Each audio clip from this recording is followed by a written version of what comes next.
கடவுள் அருள் டிவி நேயர்களுக்கு அடியேன் உங்கள் சிவயோகி சிவசக்திமான் சுவாமிகள் வணக்கத்தை தெரிவித்துக் கொள்கிறேன். அன்பு நேயர்களே, இந்த பதிவில் சனி வக்ர நிவர்த்தி பலன்கள் தான் சொல்ல போகிறோம். 12 ராசிகள். சனி இப்போது வக்ரம் பெற்று இருந்தது. வரக்கூடிய நவம்பர் மாதம் 4ஆம் தேதிக்கு பிறகு வக்ர நிவர்த்தி ஆகிறது. அப்போது இதனால் வரைக்கும் இருந்த பலன்கள் வேறு, இனி வரக்கூடிய பலன்கள் வேறு, கண்டிப்பாக மாற்றமாகும். பழையபடி அந்த கும்பராசியில் உள்ள சனி பயிற்சி பலன்கள் தான் நடைபெறும். அதில் அந்த சனி வக்ர நிவர்த்தி ஆகும்போது எந்தெந்த கிரகங்கள் எந்தெந்த இடத்துல இருக்கிறதோ, சனி வக்ர நிவர்த்தி ஆகும்போது வருகிற 5/11/2024 முதல் அடுத்து வரப்போகும் 24/3/2025 வரைக்கும் இந்த வக்ர நிவர்த்தி பலன்கள் நடைபெறும். இந்த காலகட்டத்தில் என்னென்ன பொதுவான பலன்கள் நடக்க போகுதுன்னு தான் இப்போ பார்க்க போகிறோம்.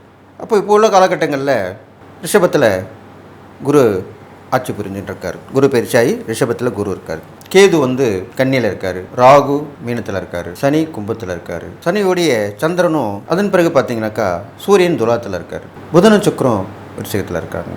செவ்வாய் கடகத்தில் இருக்கார். இது மாதிரி தான் இந்த கிரக நிலவரங்கள் இருக்குது. அப்போ அந்த சனி வக்ர நிவர்த்தி ஏற்படும் போது நல்லா கவனிங்க. செவ்வாய் நீசப்பட்டிருக்கார் கடகத்தில், சூரியன் நீசப்பட்டிருக்கிறார் துலாத்தில். அப்போது சூரியனும் செவ்வாயும் நீசப்பட்டு இருக்கும் சமயத்திலே சனி பகவான் வக்ர நிவர்த்தி அடைகிறார். அப்போ இதில் என்னென்ன பொது பலன் ஏற்பட போகுதுன்னு பார்த்தீங்கன்னா, மக்களுக்கு நன்மையான பலன் தான் நடக்கும்.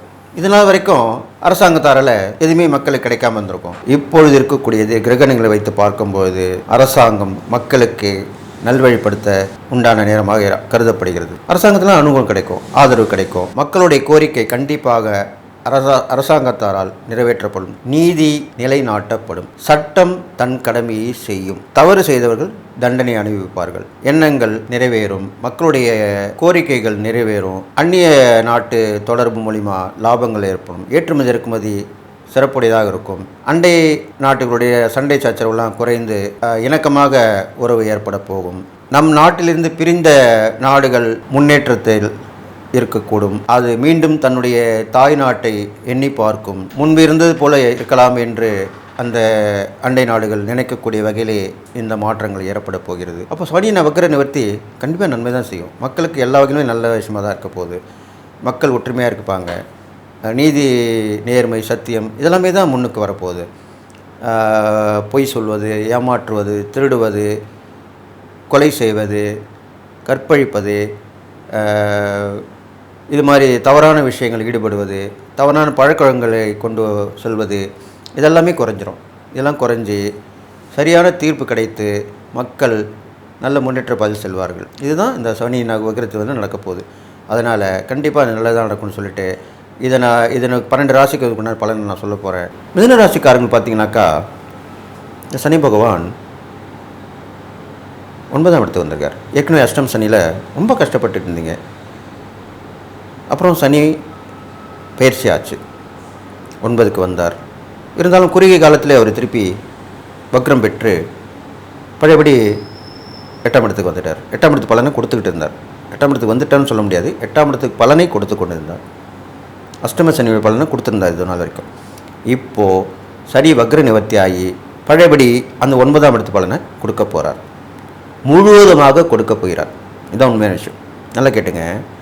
ஒரு கிரகம் பயிற்சி ஆச்சுன்னா அது வக்ரம் பெற்றதுக்கப்புறம் வக்ர நிவர்த்தி ஆன பிறகு தான் அதனுடைய உண்மையான பலன்கள், முழுமையான பலாபங்கள் எல்லா ராசிக்காரங்களுமே கண்டிப்பாக கிடைக்கும். இது முக்கியமாக இந்த பதிவில் நான் சொல்கிறேன்.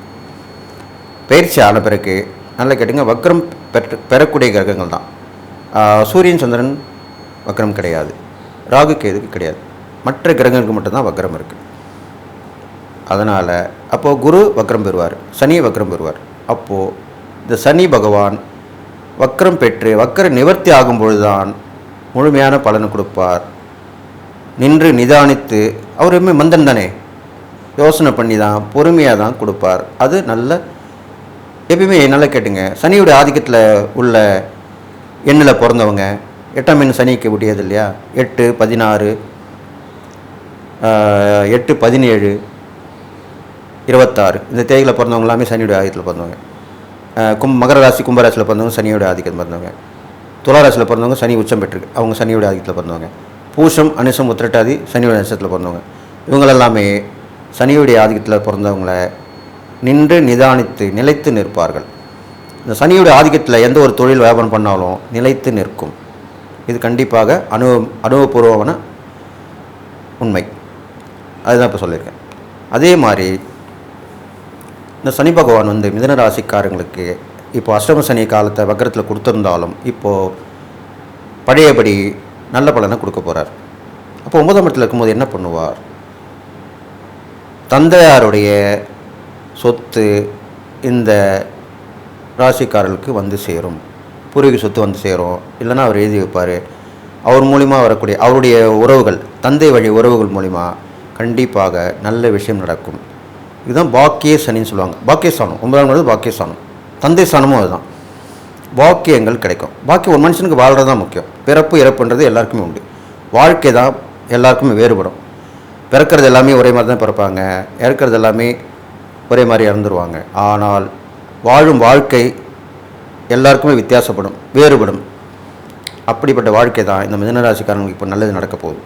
அப்போ சனி வக்ர நிவர்த்தியில் கண்டிப்பாக இவர்களுக்கு நல்லது நடக்கும். இந்த காலகட்டத்தில் நீங்கள் எந்த தெய்வத்துக்காவது, இல்லை குலதெய்வமாக இருக்கலாம், இஷ்ட தெய்வமாக இருக்கலாம், இல்லை ஏதோ ஒரு தெய்வமாக கூட இருக்கலாம், அந்த நேரத்துக்கு நீங்கள் அந்த தெய்வத்தை பிடிச்சிருப்பீங்க. நான் இந்த மாதிரி இந்த பிரச்சனை முடிஞ்சேன்னா உன்னை வந்து பார்க்குறேன், உனக்கு இந்த வேண்டுதல் பண்ணுறேன், இந்த பிரார்த்தனை செய்கிறேன் சொல்லியிருப்பீர்கள். இந்த பதிவில் நான் ஒன்று சொல்லுவேன். நிறைய பேர் இந்த மாதிரி தான் வேண்டுதல் பிரார்த்தனை பண்ணிவிட்டு மறந்து போயிடுறாங்க. நான் அடியன் ஜோதிடர் மட்டும் இல்லை, அருள்வாக்கும் சொல்லிட்டு வரேன். அப்போது என்கிட்ட வந்து கேட்கும்போது ஜாதகம் பார்க்கும்போது எனக்கு அந்த அவருடைய வேண்டுதல் பிரார்த்தனையை சொல்ல முடிவதில்லை. ஓரளவுக்கு சொல்ல முடியும். ஆனால் அருள்வாக்கு கூறும் சமயத்தில் என்னால் சொல்ல முடியுது. இந்த மாதிரி வேண்டுதல் வச்சுருந்தீங்களா இந்த சாமிக்கு? நான் ஆமான்றாங்க அவங்க. அப்போது அதுக்கு என்ன பண்ணணும்னு கேட்டிங்கன்னா, நீங்கள் எந்த ஒரு தெய்வத்தையும் வேண்டுதல் பிரார்த்தனை வைத்தால் ஒரு நோட்டு போட்டு தனியாக வச்சுங்க. எவ்வளோத்துக்கோ நோட்டு எழுதுகிறோம். நம்ம எதுக்கும் நோட்டு எழுதுகிறோம். கணக்கு வழக்கு நோட்டு போடுறோம், தெய்வங்களுடைய நாமாக்களை எழுதுறதுக்கு நோட்டு போட்டு எழுதுகிறோம். 108 எழுதுகிறோமா இல்லையா? ஸ்ரீராமஜி எழுதுகிறோம், முருகான்னு எழுதுகிறோம். எல்லாமே அவங்க தெய்வத்துடைய நாமாக்களை எழுதி வரும் நோட்டில் போட்டு. அப்போது ஒரு வேண்டுதலோ ஒரு பிரார்த்தனை வைத்தா நம்ம மறக்காமல் இருக்கிறதுக்கு ஏன் நோட்டு போட்டு எழுதக்கூடாது? அப்போ கண்டிப்பாக நோட்டு போட்டு எழுதி வைங்க. அந்த மாதிரி எழுதி வச்சிங்கன்னா நம்மளுக்கு ஞாபகம் இருக்கும். அந்த நோட்டு வந்து நம்ம கண்ணில் படுற இடமா இருக்கணும். அப்போது கண்டிப்பாக அந்த பிரார்த்தனை, அந்த நம்ம கோரிக்கை நிறைவேறணுன்னு தான் நம்ம இப்போ வேண்டுதல் பிரார்த்தனை நிறைவேற்ற போகிறோம். அப்போ கண்டிப்பாக போய் நிறைவேற்றுருவோம். அது நம்ம மறந்துட்டாதான் அதனால் பல சோதனைகள் வரும்.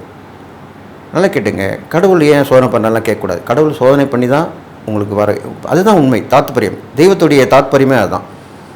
எப்பயுமே தங்கம் வந்து புடம் போட்டால் தான் அது பிரகாசிக்கும். புடம் போட்ட தங்கம் போல் அப்படின்னு சொல்கிறோம் இல்லையா? அப்போது கடவுள் வந்து உடனுக்குடன் வரம் கொடுத்துட்டு நல்லா இருக்கணும்ட்டா அந்த கடவுள் மேலே நம்ம பக்தி இல்லாமல் போயிடும். நம்மளை வணங்கணும், நம்மளை நினைக்கணும் அப்படின்னு இப்போது பல தலைவர்கள்லாம் வாழ்ந்துட்டு போயிருக்காங்க. அவங்க நம்ம மறக்காமல் இருக்கிறதுக்கு என்ன பண்ணியிருக்கோம்? சிலை வைத்து அவங்களுக்கு சிலை வச்சுருக்கோம். அவங்களுடைய வரலாறை வந்து புத்தகமாக வடிவமைச்சிருக்கோம். இதெல்லாம் நின்று பேசும். அவங்க காலத்துக்கும் அவங்க வாழ்ந்துட்டுருப்பாங்க, நம்ம கூட வாழ்ந்துட்டுருப்பாங்க. நம்ம சந்ததிக்கெலாம் அவங்கள பற்றி சொல்லலாம். சிலையாக இருந்தாலும் புத்தகத்தில் அவங்களுடைய வரலாறு இருந்தாலும் கண்டிப்பாக சொல்லலாம். இதுதான் சொல்லப்படுது. அதனால் இது மாதிரி பண்ணிட்டு வாங்க. அந்த வேண்டுதல் பிரார்த்தனையை நோட்டு போட்டு எழுதி வைங்க, கண்டிப்பாக நடக்கும். இது இல்லாமல் மிதுன ராசிக்காரங்களுக்கு தைரியம், தன்னம்பிக்கை மேலோங்கும். துணிச்சலாக இது வேணாலும் செய்வீங்க. இளைய சகோதரர் மூலிமா உதவிகள் ஒத்தாசல் கிடைக்கும். கடன் கண்டிப்பாக நிறைவேற்றப்படும், தீர்ந்துடும். கடன் ஃபுல்லாகவே தீர்ந்துடும். ஒரு சிலருக்கு கொஞ்சம் இருக்கும். அது இல்லாமல் எந்த விதமான வழக்குகள் இருந்தாலும் அது நிலுவையில் இருக்கும். உங்களுக்கு பாதிப்பு தரக்கூடிய வகையில் இருக்காது.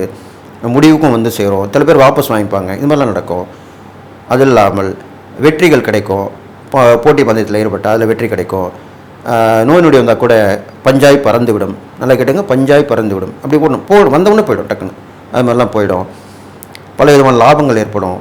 எல்லா துறையிலுமே நீங்கள் ஈடுபட்டு ஜெயமாக வெற்றி பெறலாம். அதனால் மிதுன ராசிக்காரங்களுக்கு இது ரொம்ப பொன்னான காலமாக இருக்க போகுது. இந்த சனி வக்ர நிவர்த்தி அருமையான ஒரு காலம்.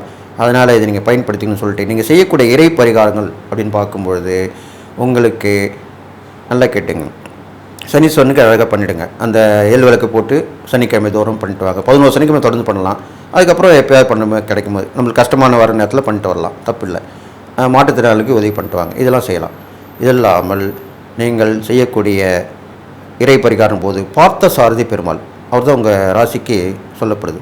பார்த்தசாரி பெருமாளை சனிக்கிழமையில் தோறும் வழிபட்டு வந்தால் கண்டிப்பாக உங்கள் பிரச்சனை தீரும். இந்த சனி வக்ரத்தி பலன்கள் முழுமையாக கிடைக்கிறதுக்கு அவர் அருள் புரிவார் அப்படின்னு சொல்லிட்டு மாற்றுத்திறனாளிகள் நிறைய உதவி பண்ணுங்கள், தானம் தர்மங்க, அன்னதானம் பண்ணுங்கள், உடுக்க உடை கொடுங்க, தேவையான பொருட்கள் வாங்கி கொடுங்க. இது மாதிரிலாம் பண்ணிட்டு வந்தீங்கன்னா எல்லா வகையிலும் முன்னேற்றமும் கிடைக்கும், நல்ல நடக்க போகுது அப்படின்னு சொல்லி இந்த மிதுன ராசிக்காரங்களுக்கு நான் சொன்ன இந்த இறைப்பறிகாலம் தானங்கள் கண்டிப்பாக கடைபிடிச்சு வாங்க.